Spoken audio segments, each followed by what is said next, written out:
You know what? Sticks and stones will break your bones, but failure will get you killed. Time to once again sit back and relax with your favorite drink and listen.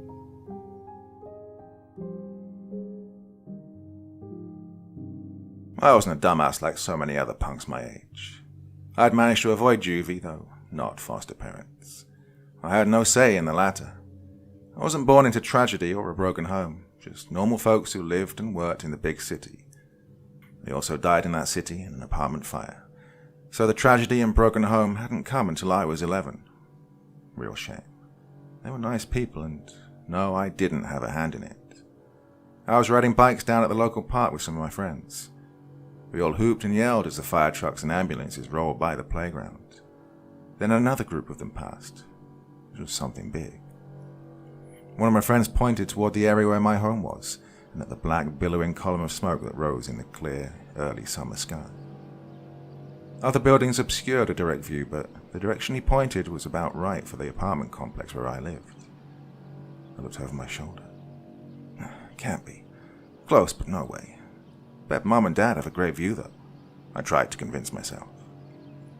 After a short discussion, we decided to ride down to see for ourselves. Several of us lived at the same apartment complex, and we eyed one another in concern. One of the boys said excitedly, "Maybe it's a school." The rest of us cheered, but I already knew better. I had that sensation of my heart sinking in my chest until it fluttered feebly rather than beat its normal, solid rhythm. This was about to be the worst day of my life, so far. But hey, I was only 11 and a half. Many years ahead, right? As we got closer, I tore out ahead of the rest, my legs pumping the pedals as hard as I could. The entire building was engulfed. There were several residents standing around, some in shock, some craning for a view into the dark orange flames and black, oh, so black smoke. I looked and called for my folks. When I didn't see them, I started to run toward the building, but one of the neighbors, an older man, Mr. Gosling, grabbed me. "Stop, Robbie. You can't do anything there but get hurt." I strained for a moment, but then collapsed back against him. Maybe they weren't inside. Maybe they'd gone out, I thought desperately, looking for an escape from the horrid reality before my senses. Mr. Gosling patted my shoulder. "You're safe, Robbie. We'll just have to wait and see. I'm sure your parents are safe too.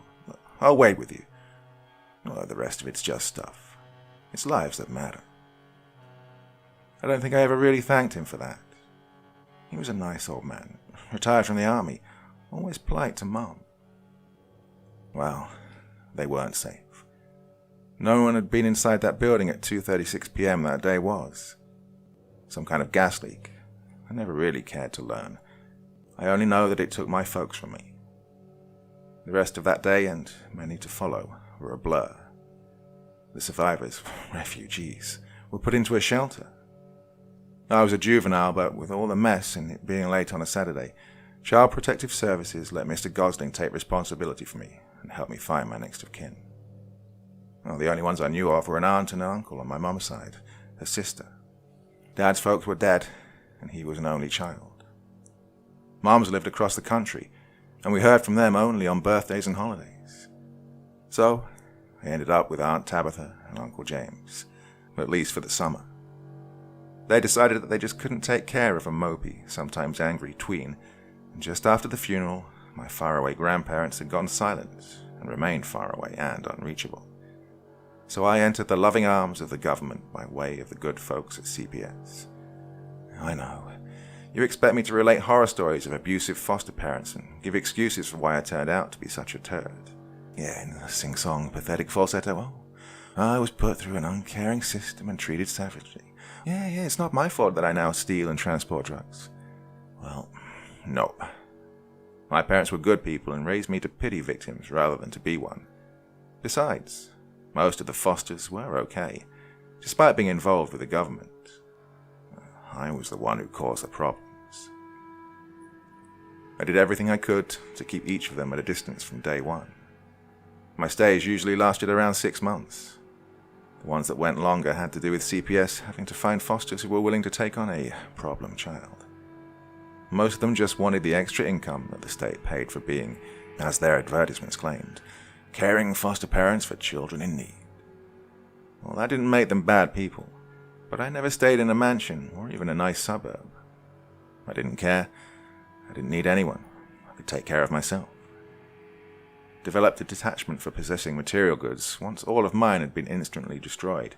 Yet I enjoyed the finer things and having them, at least temporarily, until I could find a direct buyer or a fence. I think that the loss of my personal property caused me to lose empathy regarding things.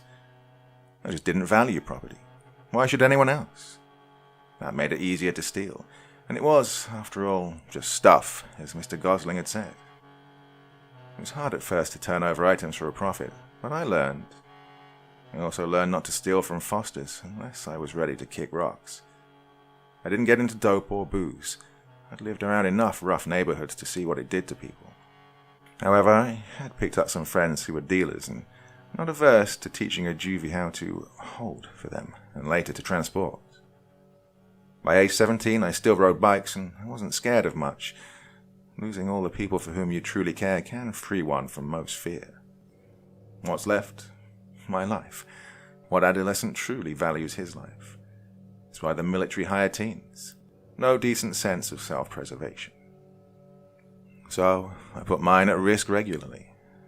Transporting drugs was easier, less risky on a day-to-day basis, and more profitable than thievery. Not that I stopped stealing entirely. Sometimes an item was too nice and too easily obtained by way of careless former owners to pass up on. All of the fosters eventually knew me as a thief and a liar, and the religious ones hammered at me about getting on the straight and narrow path or looking for the light. But none ever caught on to the drug smuggling from murderous gangsters. The dealers liked me. I was never curious as to what I carried or what business they might be doing. I dressed like any innocent kid. No tattoos, piercings, freaky hair, or anything that would draw official attention or adult ire. I had the good sense to ride safely, and I could lie like a rogue. Someone once told me I had innocent eyes. Whatever, as long as they helped me weasel out of trouble. So, that's the general scoop. I was happy that I'd soon be free of the foster care system and CPS. I was ready to close out the current last fosters, the Hearns, so I took some items from the lady's jewelry box, a big gaudy wooden thing with carved curvy knots and vines interwoven all over the polished surface. Too bad I'd have to leave it in place. I knew a fence who would pay well for that. It would resell as a storage box for some rich dude's personal stash of drugs or his little equalizer. Well, while these fosters hadn't been thumpers, they were still straight and narrow types when it came to moral behavioral issues. She prattled on about being a responsible citizen. He hadn't said much, but I knew the look, the one that grown men gave me, a mix of pity, disgust, and contempt. I generally didn't care what anyone thought of me. Who were they to judge? They claimed to be Roman Catholic, but I never saw them go to Mass, nor did they ever drag me to church, for which I was grateful. I'll probably catch fire or something. I made good money as a courier between gangs and other crooks, though I decided that I wanted to look into other criminal activity, maybe cybercrimes. I'd learned to fight on the street, and thanks to the philosophy of some of my fosters that martial arts would teach me, I learned discipline. I worked hard at it, and I became a very disciplined criminal. These days I carried a knife on me at all times, since being a courier could be dangerous. But I knew that robbing people or burglarizing homes was super high risk. If I had to cut anybody, I'd be tracked down like a dog. So many choices, though. At just shy of 18 years, I knew I had absolutely more wisdom than anyone else. I had to. So many had let me steal from them. I'd skated past the scrutiny of every adult until I chose to get caught. No foster had ever turned me into the authorities.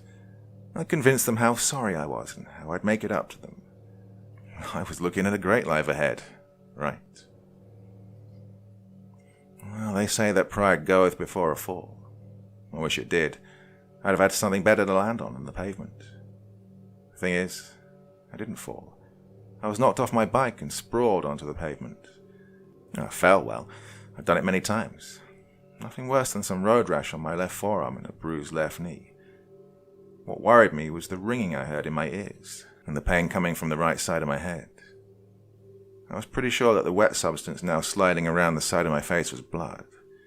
Oh, rotten bastard. Probably some dirty wine bottle. Thought I heard it clink. Well, I shook off the shock and started to scramble to my feet, but no such luck. Whoomph! There went my wind as a boot connected with my midsection. I rolled and managed to come up on my feet, though still bent forward and on wobbly legs. I tried to see what was happening, and I held up my hands in a feeble attempt to locate and fend off my attacker. Oh dang, attackers. I saw another one approach from around the front of my bike. That momentary distraction saved me though. As I turned toward the second, first missed his swing at my jaw and connected instead with my shoulder. I lashed out in a side kick that caught his left knee and he went down. Not sure how I did that in my condition, but hey, thanks for the funk jitsu lessons, Fosters. Number 2 pushed me and I once again sprawled. This time on my butt, and this time I was able to roll away a few extra feet. Good thing. He stepped forward with a knife in hand. I was curled up as though I was scared. Okay, maybe I was a little, instinct and all. And he went for it, stepped closer and bent forward to get in a stick with a knife. I let him have it in the face with both feet. He went over backward, and again I was rolling. Then once more back on my feet, a little dizzy but beginning to catch my breath. Number 1 had recovered and was reaching behind his back, very obviously for a weapon. I ran forward and planted my right knee in his gut as he pulled out a small pistol. I was able to catch hold of his wrist and pull it to my chest. I bent forward and twisted. Once his elbow locked, I stepped back and hammered it with my left fist. Snap went the joint. Went Pistol Pete. Thunk went the crappy pistol onto the pavement. I pushed him to the ground where he curled around his injury, and I picked up his pistol. I started to point it at number 2, who had risen and was closing in with his knife. He was too close. I had no time to even raise it fully, but I pressed the trigger, and the loud crack of the pistol sounded as his blade sliced into my left forearm over the road rash. I managed not to scream, but that was only out of adrenaline and the clenching of my teeth.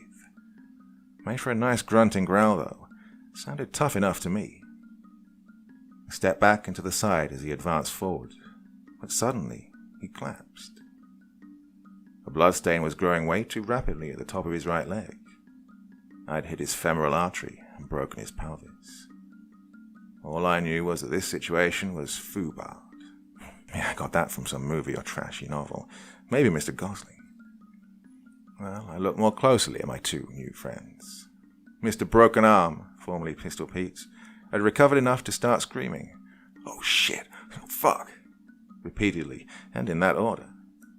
A bleeding guy lay there, clutching his groin and praying. I had to get the noise to stop. It would draw attention. People could dismiss a single gunshot, but a shot followed by screaming, well, some good citizen would call, "Get some 911 up in here." So I did the best thing I could think of and kicked a field goal with the screamer's face. It got him to stop yelling and gave me a moment to study the situation. I looked back at the bleeder. His head was back and the blood was starting to pool. So much blood. Then I recognized him.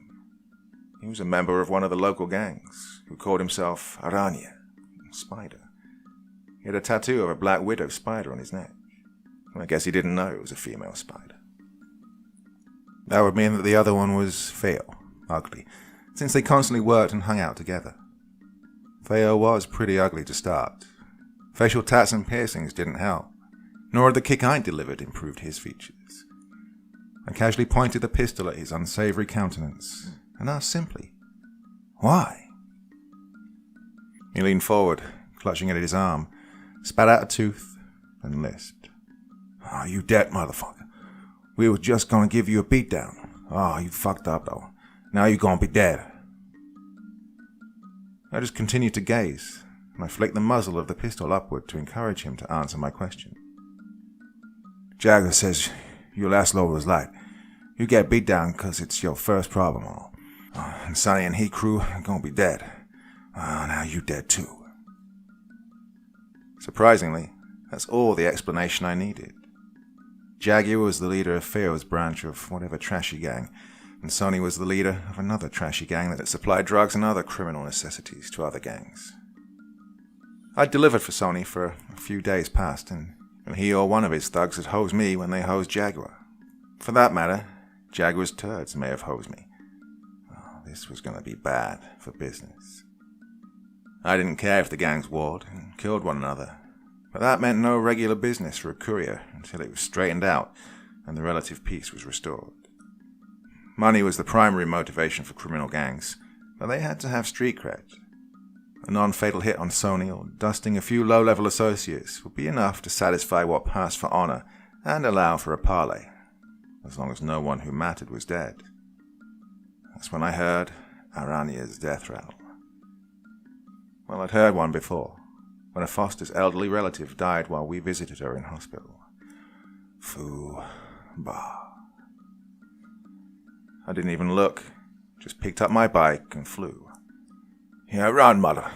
You still gonna die," Theo screeched as I pedaled for my life, literally for my life. I pumped the pedals furiously and headed in the same direction I'd been going. I still had a delivery to make, and it was to a party that was linked to neither Jaguar nor Sony.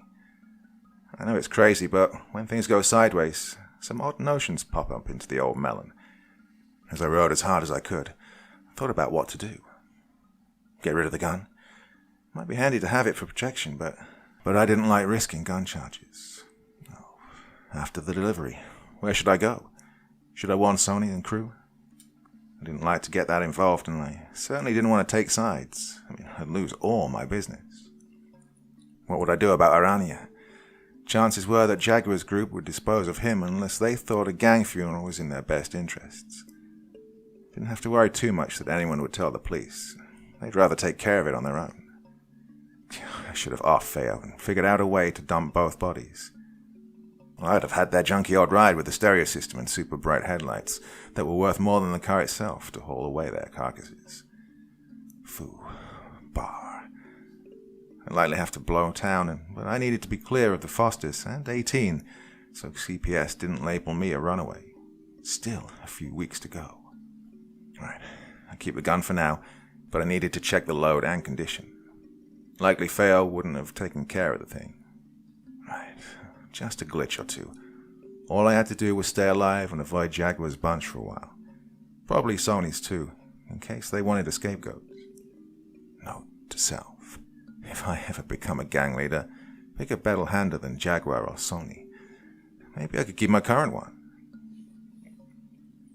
I made it to my delivery location and almost missed my contact in the dark and at my considerable speed. Elle looked at me oddly. "What up, Coyote? You look like shit, dude." That's when I realized I was exhausted from my mad ride, and the sweat and blood on the side of my head must have looked pretty nasty. My arm must have looked even worse. No wonder no one else had accosted me. I probably looked pretty frightening. Not cool. Blood would draw official interest. I grinned and took my payment. You know, Elle.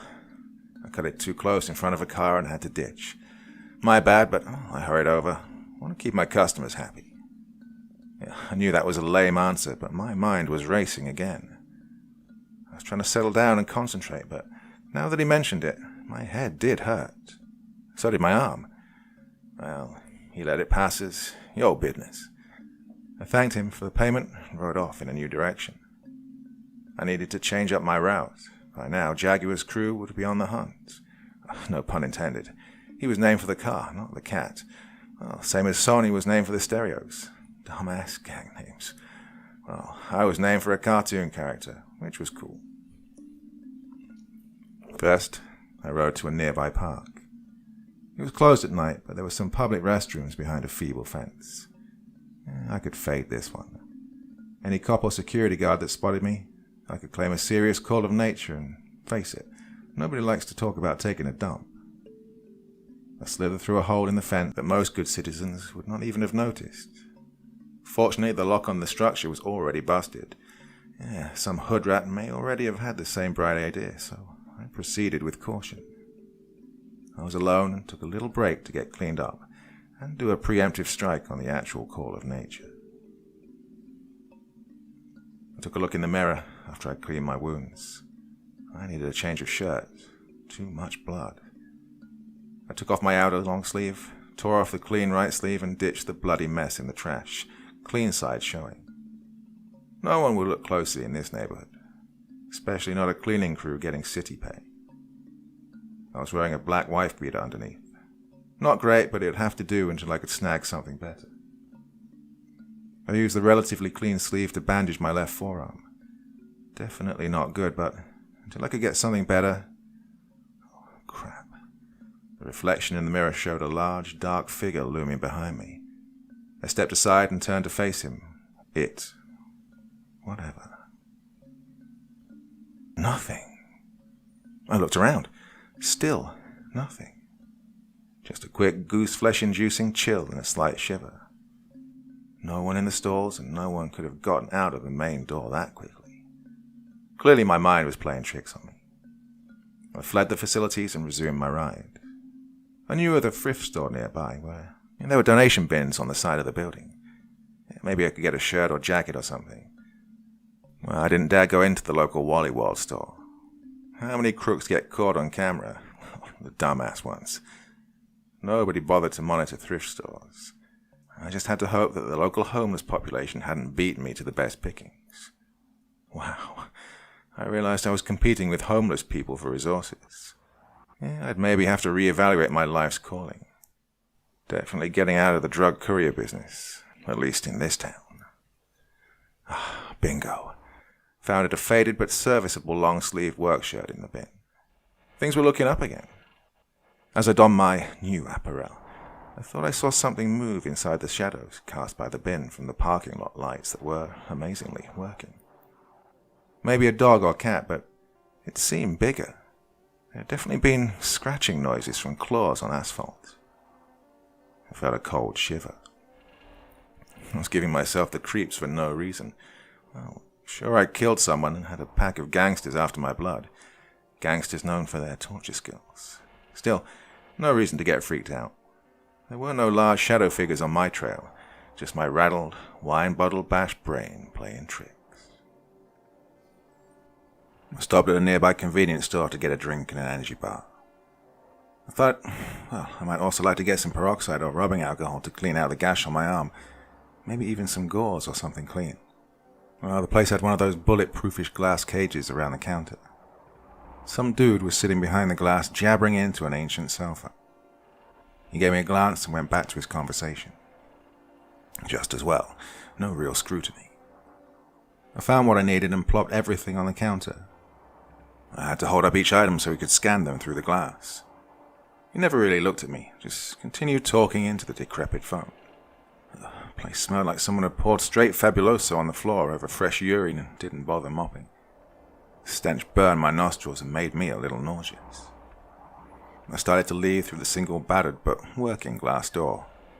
The other was locked tight and blocked with a rack of off-brand chips, all to stop grab-and-go thefts and slow down robbers for the too obvious security camera. I realized that I'd be walking from a brightly lit interior into darkness. There were stickers and advertisements plastered all over the glass, so I couldn't see outside. I paused to peer through the few open spaces on the none-too-clean glass. Just inky blackness. Weird. There should have at least been some lighting from the yellow-tinged pole light out front. Well, I pushed hard on the door to clear a path if need be. I ended up stumbling out onto the crumbling pavement of the sidewalk. I quickly looked in each direction. Nothing but the pole light and a bat chasing some insects near the bulb. Another shiver. It wasn't that cool outside and the heavy work shirt was adequate for mid-September, but like earlier, this chill seemed to come up from my bones and radiate outwards. Oh, but my wound's already infected. Oh, what had been on our Anya's blade? Just regular crust lightly. Oh, had he used it to cut drugs and failed to wipe it off when done? And then I was just freaked out again. Well, it had been a freaky night so far, and it was still early. I decided on a route back, home, to the Fosters. I'd have to cross my original trail back through Jaguar's territory, but maybe they had other targets tonight. Maybe Sony? Well, who knows? I took off and rode toward my last foster home. As I went, I noticed that the streetlights were working, but almost no light came from the businesses and homes on either side of the street. Weird. It wasn't late enough for people to go to bed, and besides, in this hood, nobody turned off outside lights. I'd hoped to take as many alleyways as possible to avoid car traffic. Cars that might hold angry gang turds. However, as I approached the first alleyway on my planned route, I saw that it was dark. Too dark to risk. The left-hand detour around it was also dimly lit.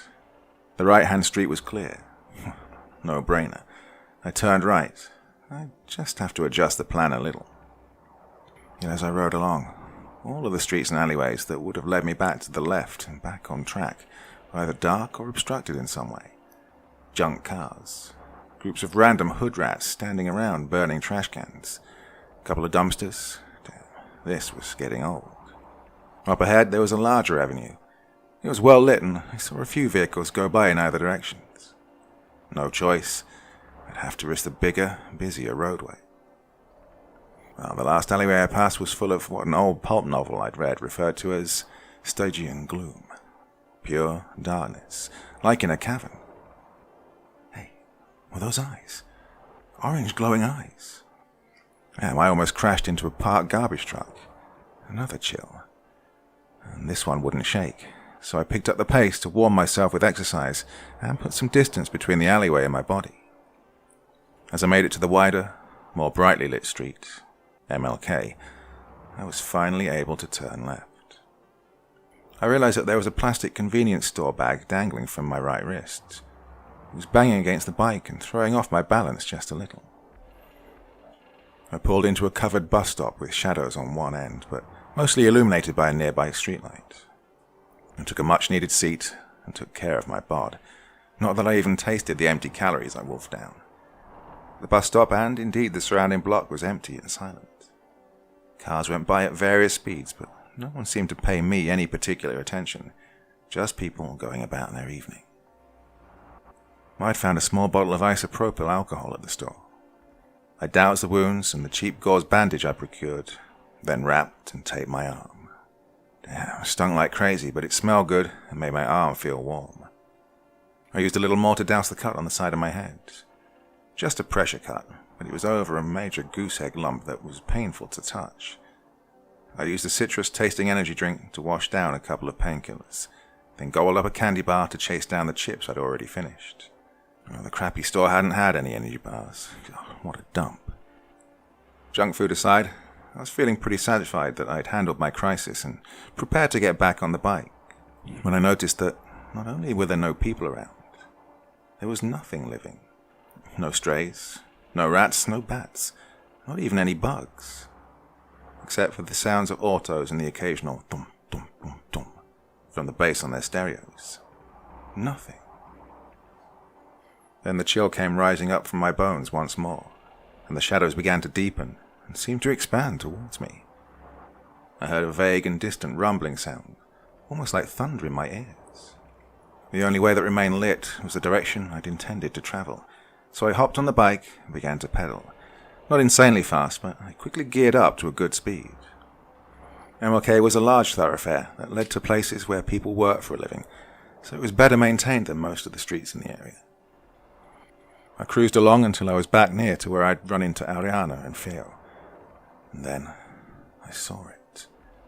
The black SUV that crept along across the street. The windows were dark tinted and the carriage was underlit in rotating colors. It was Jaguar's crew.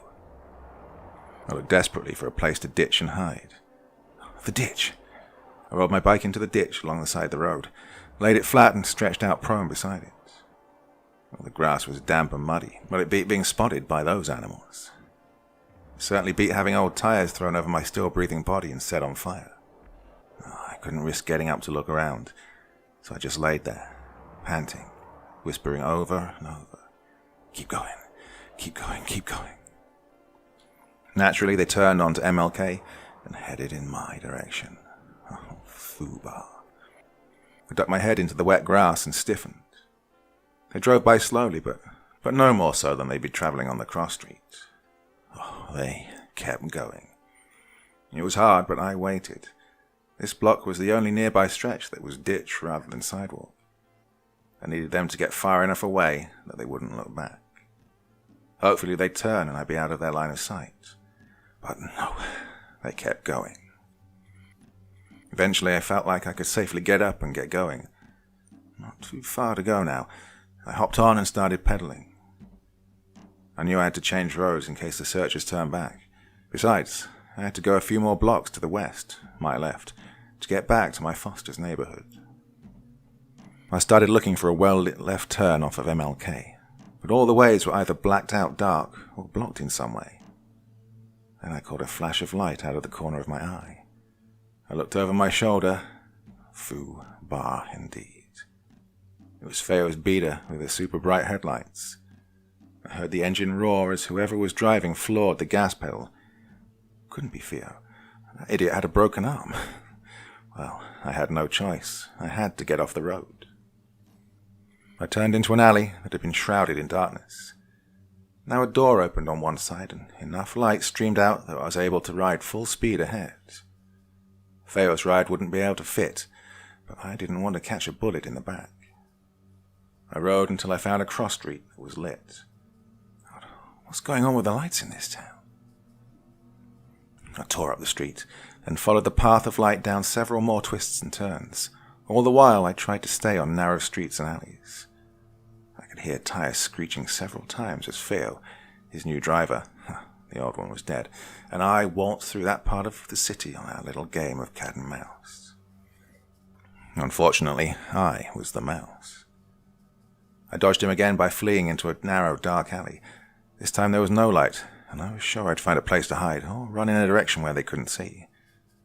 I was feeling giddy and started to laugh when I slammed into the front driver's quarter panel of the black SUV. I went over the handlebars and slid across the hood. Oh, great. Hood rats really loved their rides. Burning tires for me, I thought. At least sliding across the hood was better than slamming into the pavement. I rolled off the hood onto the pavement on the passenger side, mostly on my feet. I was momentarily confused. How had I managed to do that? Why wasn't I already dead? Well, I hope there's a surveillance video. This would look great on social media, or news media if they whacked me on the spot. I steadied my stance and stood erect to see around me, looking desperately for a place to run. Big Ray unfolded himself from the passenger side of the SUV, and his Scorpion, Jaguar's main enforcer, leapt from the driver's side, clearly infuriated. I am fucked, I thought. These guys were full-on badass murder-for-hire gangsters. Then, another door opened in another nearby wall, and light once more spilled forth. It was the back door to a restaurant. Well, I bolted toward it. I ran past a tired employee who splashed garbage on me as we lightly collided. Fortunately, Big Ray was slow, in mind as well as body, so it took him a moment to register the situation, decide what to do, and act. The Scorpion was not slow, but he'd tripped over the remains of my bike and was even more pissed. Oh, great. Now I was definitely going to be tortured and eventually murdered. Still, I did my best to delay that fate as I dodged into the kitchen. The faintly fishy smell of Asian cuisine nearly overwhelmed me as I dodged through the kitchen and slipped and slid along the wet floor. Big Ray wasn't so lucky. He slipped on the slick surface and fell. I looked back in time to see him catch his fall on his right hand, his gun hand. Well, I knew it was his gun hand because it was filled with a gun. However, I could see the pain on his face as his arm gave way. Apparently, 350 pounds coming down on a wrist joint may cause it to break. I didn't know whether to cheer or cry. Another broken bone on my tab with these guys. I almost took a wrong turn into a storage area, but an employee was in the way. He gawped at me, jaw hanging loose and hands fumbling with the items he carried. I slowed and carefully entered the dining area of the restaurant. I didn't want any more attention, and I knew that Scorpion was unlikely to shoot me in the middle of a restaurant with 10 or 15 witnesses. At least, that's what I hoped. As I passed the aquarium near the front entrance, bullets impacted the glass, and the water and the poor fish burst out onto the floor. Yeah, better them than me, I thought, as I ducked and scampered around the front wall and out of the front door. The scorpion hadn't needed to chase me into the dining area. He'd simply stopped at the kitchen doorway and sent bullets to do his work. I ran out onto the sidewalk. The light was better to my right, so I took off in that direction. I didn't care where I was going, just away from the bullets and murderous thugs. I expected either a scorpion or Theo to run over me at any moment. I took a few more turns and finally had to slow to catch my breath. I was no runner. I saw a patch of darkness to my right and heard the rush of water. It was one of those pedestrian bridges over a drainage creek. Right direction. The lights on either end were out, and the shadows were deep, but I needed to get out of the way of the hunters. A little darkness might be my friend. I crossed out onto the bridge and paused. I leaned on the rail, just catching my breath. As the harsh sounds of my own breathing faded back to normal, I heard a new sound from under the bridge. And my first thought was, druggy camp. But the sounds didn't seem natural. The chill came into me and stayed in my bones. I heard wet, slavering noises coming from just over the edge of the rail. A heavy panting and an intake of breath into enormous lungs. The drop-off was a good 12 or more feet to the water in the creek, yet the head that rose in the darkness to gaze at me from just under the rail was clearly attached to a body that stood in the water. The heavy, slime-covered hand that reached over the rail from the darkness, the hand with the foot-long razor claws, was there to finish the job that Jaguar's turds were unable to do. I backed against the opposite rail, as though those few feet would make a difference to this gargantuan beast. No place to flee. Freezing was out of the question. Fight! I had a knife. No, I had a gun. I had no time to curse myself for not checking the thing earlier, but it was now time to do or die. Fortunately, the monster was in no hurry, and although its blazing orange-yellow eyes reached to just below the rail, it had to awkwardly reach over it, like a small child reaching onto a counter to find a cookie. Huge, but not huge enough. Maybe short arms. Hard to tell with a blacker-than-black monster against a very dark backdrop. Probably not too bright either, I thought smugly as I pulled the pistol from my pocket. I pointed at the eyes and started blazing away at the thing. Damn, an actual troll from under a bridge. Well, my mind insanely gibbered as I fired the 5 remaining rounds into the lump of a face. 6 rounds between those and the one that had taken out Aranya. Damn, the magazine would have held 13. Theo is truly a dumbass. I was now out of rounds, and my sanity was soon to empty from my mind as the rounds had from the pistol. The hand that pulled back over the rail to shield what passed for a face on that thing. I flung the pistol over the rail in between where the eyes of the beast had resided.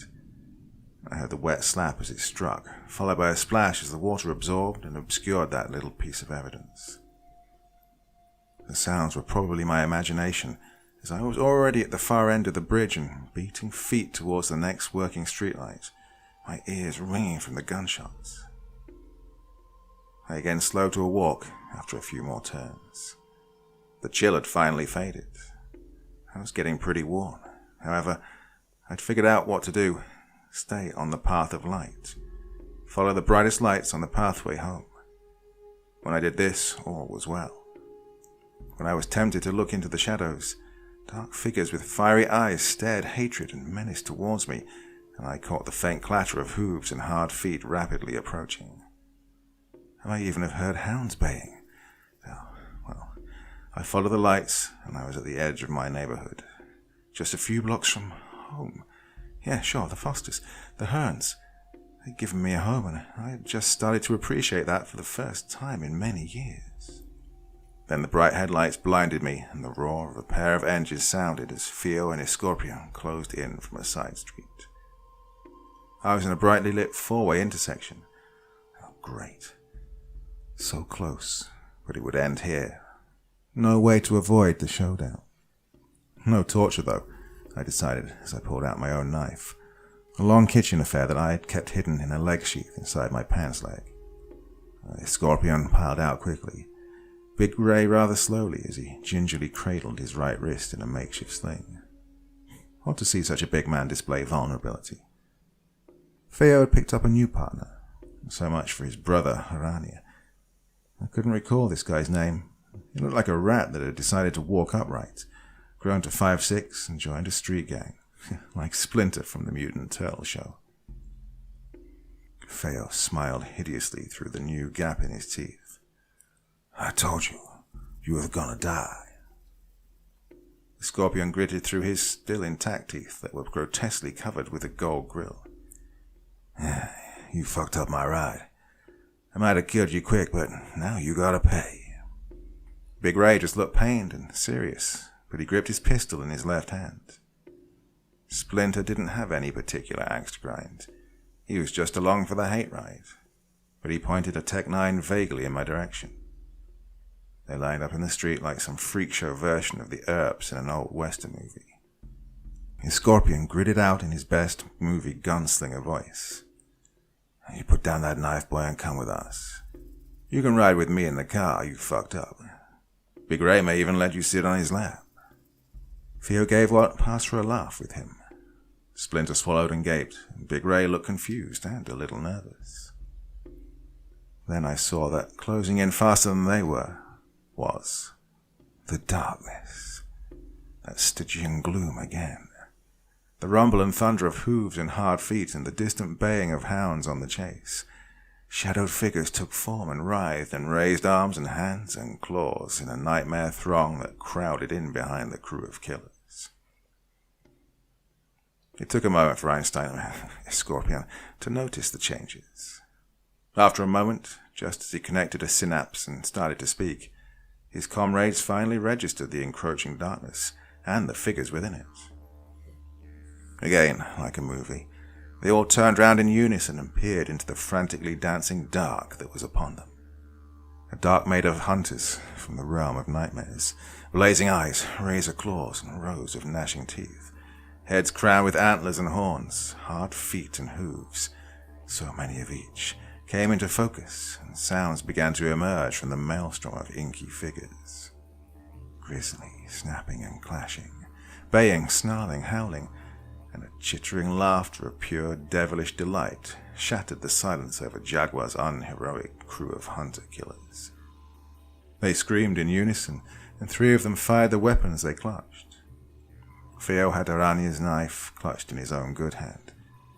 He dropped it as his good hand fell limply to his side. I noticed a satisfying puddle form near his right boot, and the screaming abruptly halted. The other sounds faded and then stopped, but the darkness did not dissipate. An enormous figure stepped forward. His head was crowned in antlers, yet he was clearly a man. The other beings huddled in behind him, each anthropomorphic in some way. The giant pointed at the gangsters, and his minions swarmed forward to shred the would-be hunters with the teeth, claws, and other appendages of the true hunters. When they were done, there was nothing but a few shreds of flesh and bone, and satisfied belches that could be heard from some of the hunters and hounds. Then the antler-crowned hunter turned his head to face me. He rumbled in 1,000 voices in one. Tonight, you were to be our prey. These mortal fools tried to take you in their own feeble version of the true hunt. I give you credit for making it past midnight, and since my pack has satisfied their hunger, you shall have respite until the next hunter's moon. Then at midnight we shall resume this hunt and finish it. If you survive until dawn, you will be free.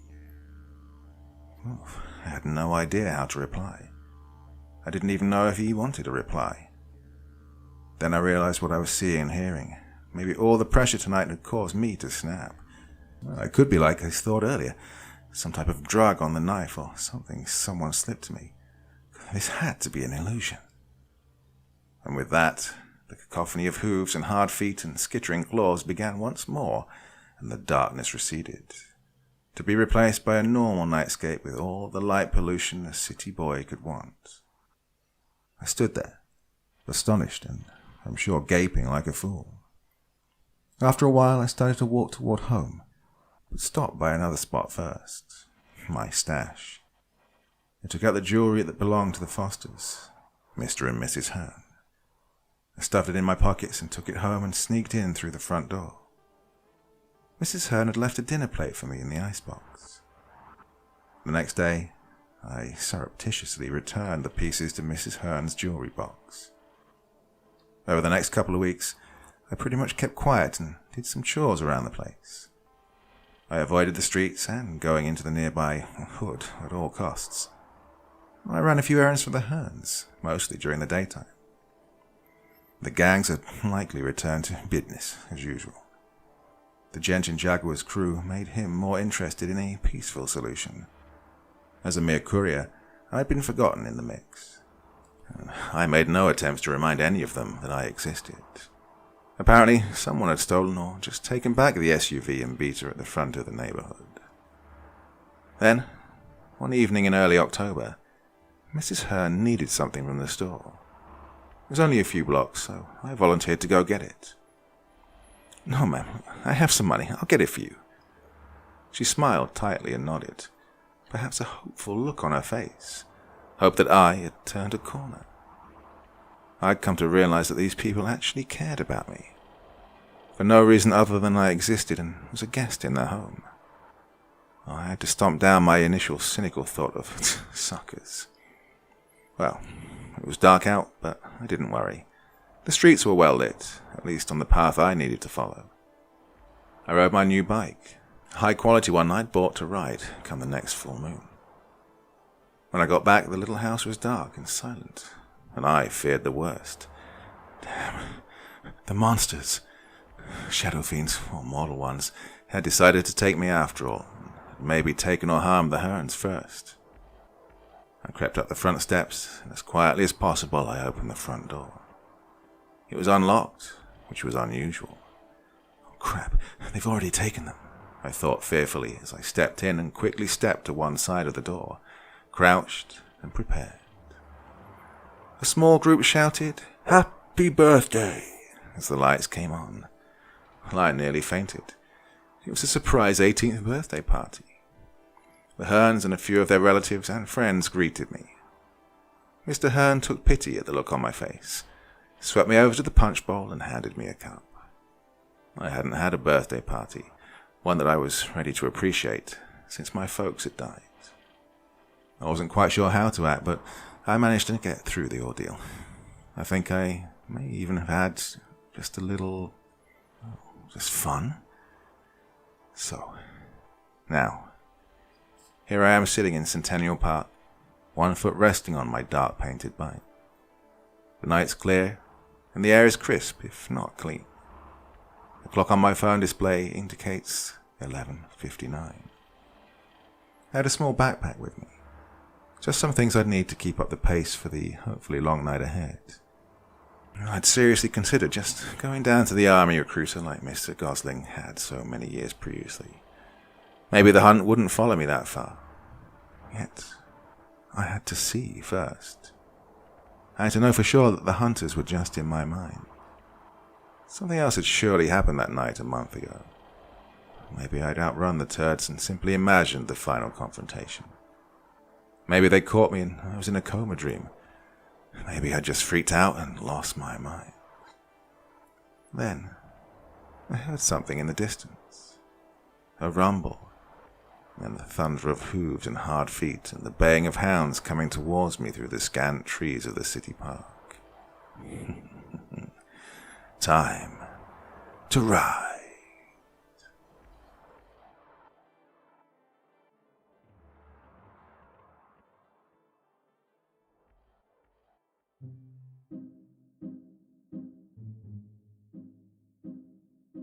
So another brilliant story there from Dr. Creepen's Vault, this subreddit I set up so you could share your stories with me and I could read them all to you. And that has been such an absolutely essential part of this channel from pretty much the very beginning. I mean, I set up the subreddit a long time ago, not long after I started reading stories. And there's been a steady flow of wonderful stories from you. And without that, I don't know where I'd be, to be honest. Now, a lot of other channels do the big ones, the popular ones, the upvoted ones from No Sleep and Let's Not Meet, things like that. And yeah, I've done my fair share, but it's not really what I've been all about. So thank you again for sticking with me when I haven't necessarily done the most popular ones that you might be out there looking for. Hope I've been entertaining you well enough anyway. Well, that's definitely enough for me for one evening, but of course I'll be back again very soon. So until then, sweet dreams and bye-bye.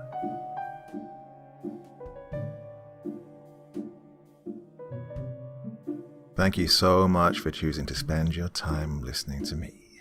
Now, if you enjoyed the Dr. Creepen experience, then come find me on Facebook. Come chat with me on Twitter. Listen to the background music and download it if you like on SoundCloud. Drop by the store, pick up a t-shirt. And, importantly, if you've got a story you'd like me to read, send it to Dr. Creepen's Vault, the subreddit I set up so that I could read your stories. Now, looking forward to seeing you all again real soon. So, come check me out, okay?